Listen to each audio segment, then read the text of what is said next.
ANC branches from Limpopo at Luthuli House to demand that two leaders implicated in the VBS report be reinstated to their political positions. The branches argue the ANC must either reinstate them or begin the process of disciplinary hearings.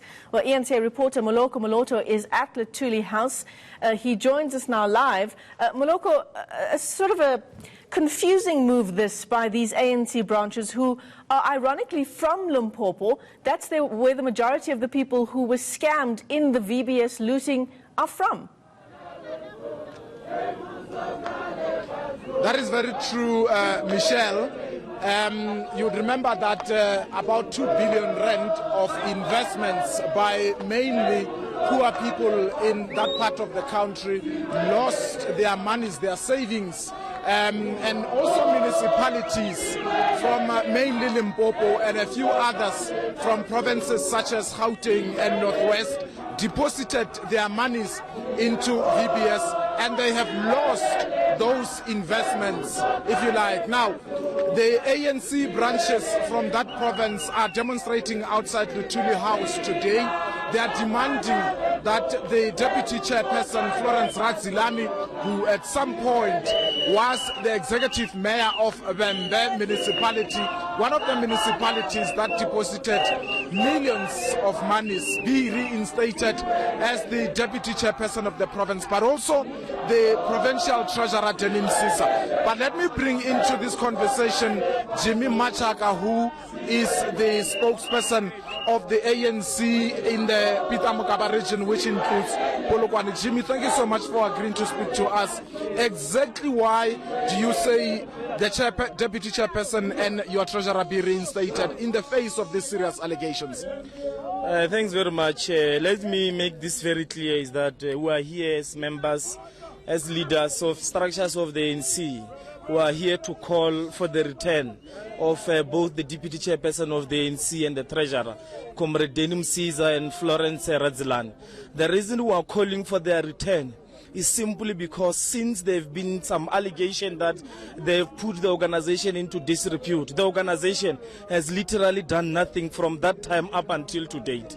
And if you were to accuse any member of the ANC to have committed a misconduct in terms of the concern, you must subject that person to a disciplinary proceedings, which up until to date the ANC has not done that. But most importantly, we are here to defend the concern of the ANC, and also what we are calling upon the leadership is that the leadership of the ANC must be consistent when it deals with matters of disciplines. There are other instances in other provinces that are similar to that of Comrade Denim Caesar and Florence Radzilani, but those people are still occupying positions even today.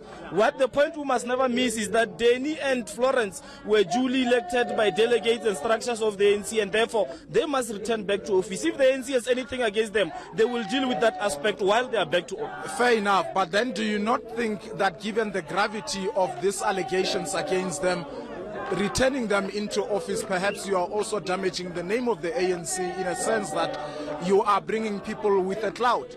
It can be correct. Any person that has brought the organization into disrepute, subject that person to a disciplinary process. For the fact that the ANC has not acted on them, it's very clear that there's nothing against them. The gravity must be compared to that of KZN. The deputy chairperson of the ANC is facing corruption charges. As I speak with you, he's still the deputy chairperson of the ANC. Why do we only want to apply a selective approach in a similar related incidences? Finally, Jimmy, I'm aware that you've been engaging internally with the ANC nationally here, and nothing has happened. What is the ultimatum now if today, after handing over the memorandum, nothing happens?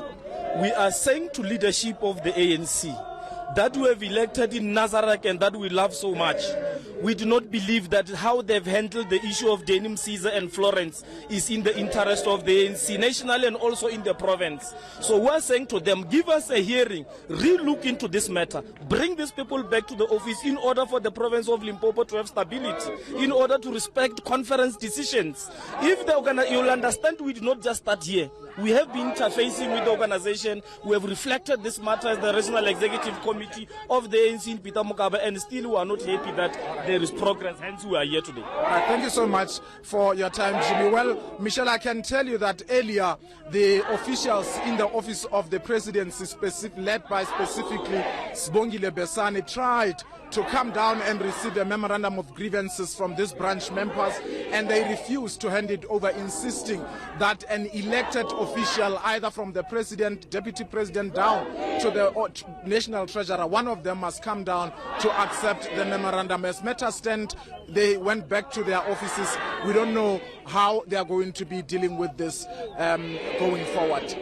Yeah, one would hope that we'd see this kind of militancy when it comes to actually getting the money back for those thousands of people who were scammed in the VBS looting. Thanks very much for that. ANC reporter Moloko Moloto is live to us there outside Luthuli House.